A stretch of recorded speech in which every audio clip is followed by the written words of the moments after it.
guys, it's Tracy. Welcome back to my channel. So today I am going to be sharing with you what I am planning to read for the next few months that we're still required to be inside our homes. We'll get straight into it.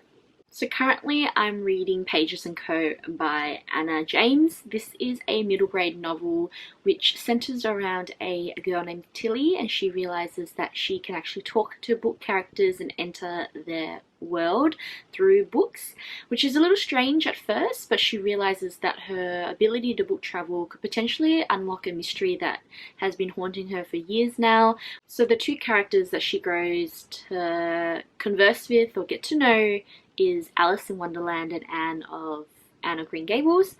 It's a fascinating read so far. I enjoy the magical aspect in terms of being able to jump in and out of books and the logic behind how a person does that. I am pretty much just past halfway.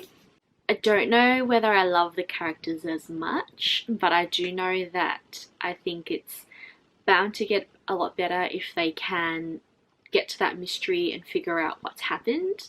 If anything, Pages & Co really emphasizes the ability to read and really envision what's going on, visualize, what the author's telling you and the connections that you can build with characters and how that can mean a lot to some people. And then before I was reading Pages & Co, I was actually reading Kate Morton's The Clockmaker's Daughter, which is her latest novel. Now, if you didn't know already, Kate Morton is one of my favorite authors. She's an Australian author.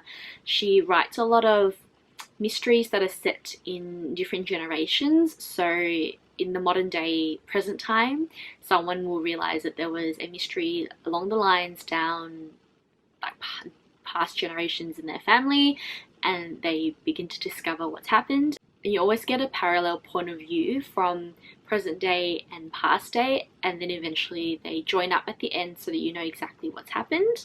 I love the way that she writes in terms of how she goes about plotting her story and laying it out, as well as the surprises that she puts in there.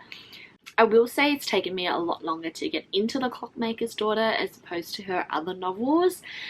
That's why I'm kind of struggling and I had to put it aside to read the middle grade story, but hopefully I can get back into it and finish this one off. I'm only just about to get to halfway, roughly. And then we have The Thing About Jellyfish by Ali Benjamin. This one is a story of a young girl who loses one of her really close friends in a drowning accident, and she's trying to understand, the concept of death and grief and wanting to understand why it happened. So she blames jellyfish, essentially. That's kind of the premise of the story.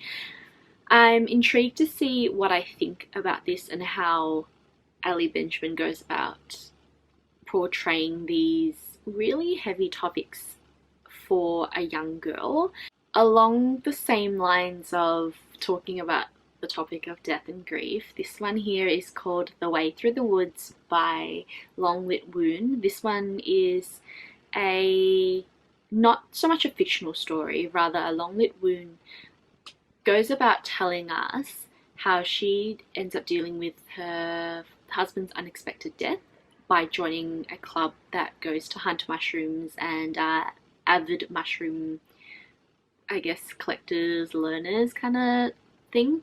I was really drawn to this, more so because I actually started to read the first 5 or so pages in the bookstore and realized that within those first 5 pages, I actually really liked the way that the writing style was, the pacing as well, which is weird. And the first 5 pages, how am I supposed to know? And just the tenderness that comes from what I got reading the first 5 pages. It is a translated copy though, just because Long Lit Woon, I'm pretty sure, is from a Scandinavian country, but I'm rather interested to see how she draws these connections from joining a mushroom fan club, I'm guessing, and dealing with the sudden loss and all the emotions that come with it. We have Sean McAuliffe's Tales from a Tall Forest, and these illustrations are by Jonathan Bentley. This one here is obviously a middle grade novel. Sean McAuliffe is an Australian comedian. I didn't realise he wrote books, but he has. And basically he adapts children's fairy tales into a way that's a bit more comical, I would say. It basically gives a different twist or a different surprise, a different story to what you're used to with the Brothers Grimms, and I'm really excited to get into this. I think I am kind of in a middle grade phase at the moment, just because I want something that's a bit more lighthearted, which still will activate my imagination and my creativity side, but isn't so heavy during this time. So the next couple of books that I want to show you guys are books that, if I had the time to, I would love to get to. And the first one is Boy Swallows Universe. Just ignore all the stickers.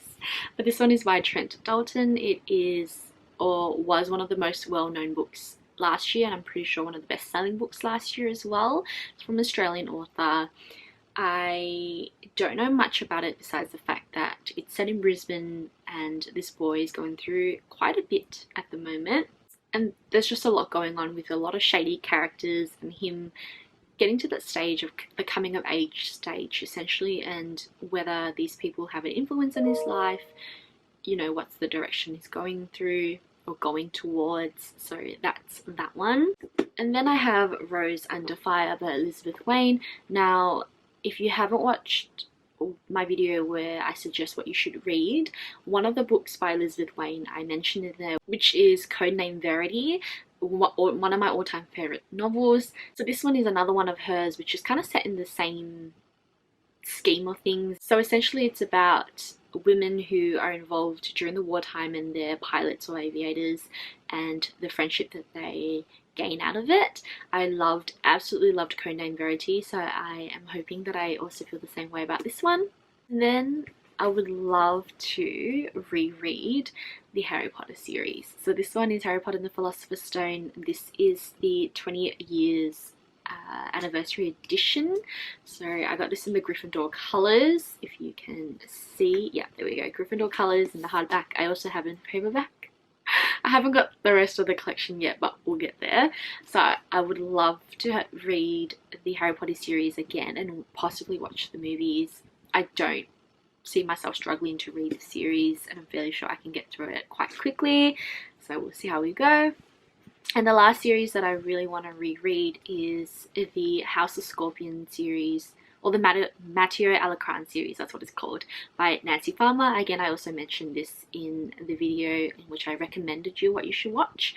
It is a sci-fi series based on clones. So this one particular boy is a clone of a very famous and very dangerous drug lord who sells opium, and it just follows his storyline in the sense that clones aren't very well treated, but at the same time he's a clone of someone who is a very important figure in the society, and you get to go on this journey with him where he kind of understands or figures out who he is, what his role is within the grand scheme of things. I haven't read the series since probably 2012, 2013, I would say, so I would love to revisit this and see how I feel about it now. That is everything that I am planning to read. Hopefully I get to them. I have really fallen off the reading wagon for some time now, but because I have all this time now, it's well worth getting back into. I would love to know what you guys are reading at the moment. Leave a comment down below. Otherwise, I really do hope you are taking care. Again, if you ever need anything or wanted to just have a chat, you can always reach out. I have a blog as well as an Instagram page that you can take a look at. Just make sure that you're checking in with yourself so that you are okay mentally as well as physically. I hope you guys enjoyed the video, and I shall see you soon. Bye!